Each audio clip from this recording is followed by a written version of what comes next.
I'm so happy, so proud, so glad that this interview is taking place here at Peggy's Park.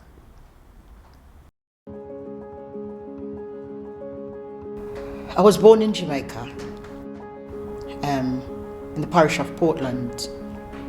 I had a wonderful upbringing. My mother, sadly, she departed when I was 7 years old. I came on a journey all by myself, straight to Coventry. And it was always Coventry. I've never lived anywhere else since I came here. And that was a real daunting experience. In that time, April 1965, it was so cold. And I was thinking, oh my gosh, can't stop here. I will have to go back. It is too cold.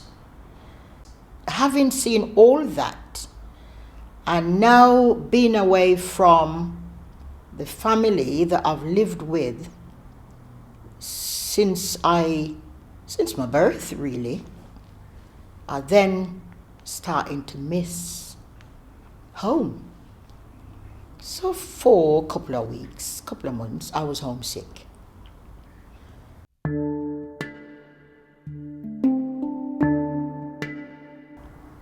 When I started going around and meeting people and seeing, the places and everything, that makes me feel even more lost. Because, and I'm going to say it bluntly, the white people never speak. They look at you a kind of a way. The college thing was difficult. Teachers were awful. Considering you're a new person, not only in the college, but in the city of Coventry, and you make yourself known to these people that you're new, you're coming from how many thousands of miles away. That then throw me again. And within that, I start thinking, well, if I'm going to be having all these things in front of me, upsetting me, how on earth am I going to get through this learning? How am I going to know that I'm doing right, that I'm doing good? Because it was like the attitude, there was an attitude that didn't sit pretty with me at all. But didn't let it worry me whilst I was around these people. But when I go home, I was I cried. And at some points I was thinking, well, why did I bother to come? Nobody told me that this is how this was going to be.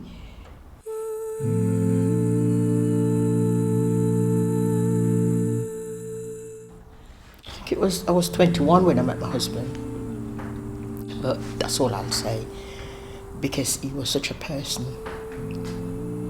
I mean, a lovely person. Don't think I could ever find a better husband, but I can't speak about it. It's just overwhelming. So that was that. We married, we had children. Got 5 children, wonderful children.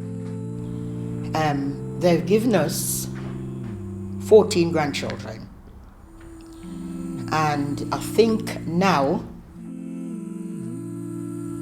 I'm on my 16th great-grand. And that, to me, is absolutely great.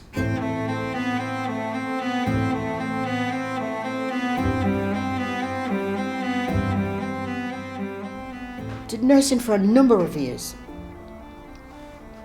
But in between that, having my children. And after having my last child, I went into social work. Between social work and church, I was ordained in the middle of there, ordained as a lay person. So I manage certain eras of the church.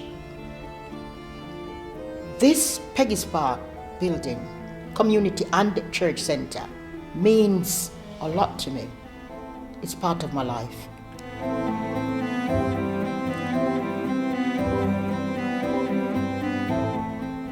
We've been here since 1991. We get no funding to run it, so everything that happened here was from my husband and I. We had fundraising projects, we had sessions where we would raise funds, and trust me, the funds that we raised wasn't much, but at least I remember times when we took money from our pockets just to allow this place to open so that the people of the community would have somewhere to go. So from day one here at Peggy's Park, we did learning groups. So we had people with learning disability. I used to run a class. Then on another day we would do mothers and toddlers. We were feeding the homeless. We were operating a food bank. I was in charge of all that.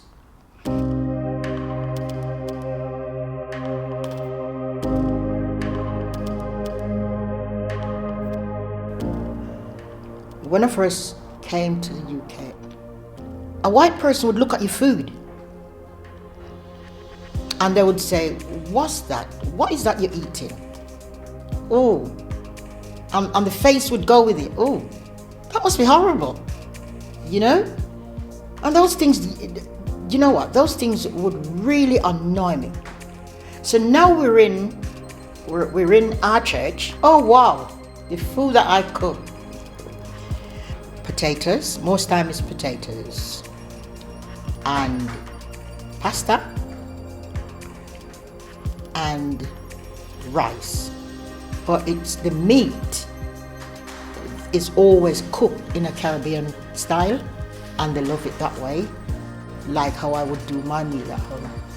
And those people would go away and they'd go to the other centres and they'd tell them, the best feeding centre in Coventry is the one at Peggy's Park. And then they'll bring their friends in. We sometimes have 12 people in this room, and not one of those people are black. And I've never once turned my nose up and said, "You can't come in because you're white." And it brings me back to the way I was treated. So, although I said it myself, I'm not selfish, I'm not racist, I'm not prejudiced. I see things for what they are. And this is how I work. And this is how I am.